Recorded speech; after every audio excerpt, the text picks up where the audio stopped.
அகில இந்திய நேதாஜி இளைஞர் முன்னேற்றப் படை நிறுவன தலைவர் SRK ராஜேஷ் பேசுகிறேன்.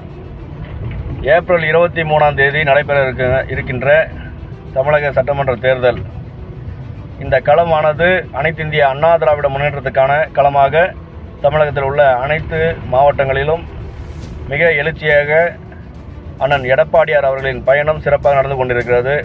மக்கள் அனைவரும் ஒரு நல்ல ஆட்சி மாற்றத்தை விரும்புகிறார்கள். அதனால் இந்த தீய சக்தி திமுகவை வீட்டுக்கு அனுப்புவதில் உறுதியாக இருந்து கொண்டிருக்கிறார்கள் என்பதை இந்த நேரத்தில் தெரிவித்துக் கொள்கிறேன். அது மட்டுமில்லாமல் ஊழல்வாதிகளின் பிறப்பிடமாக இருக்கக்கூடிய திராவிட முன்னேற்றக் கழகத்தை தமிழகத்தை விட்டு அப்புறப்படுத்த வேண்டும்.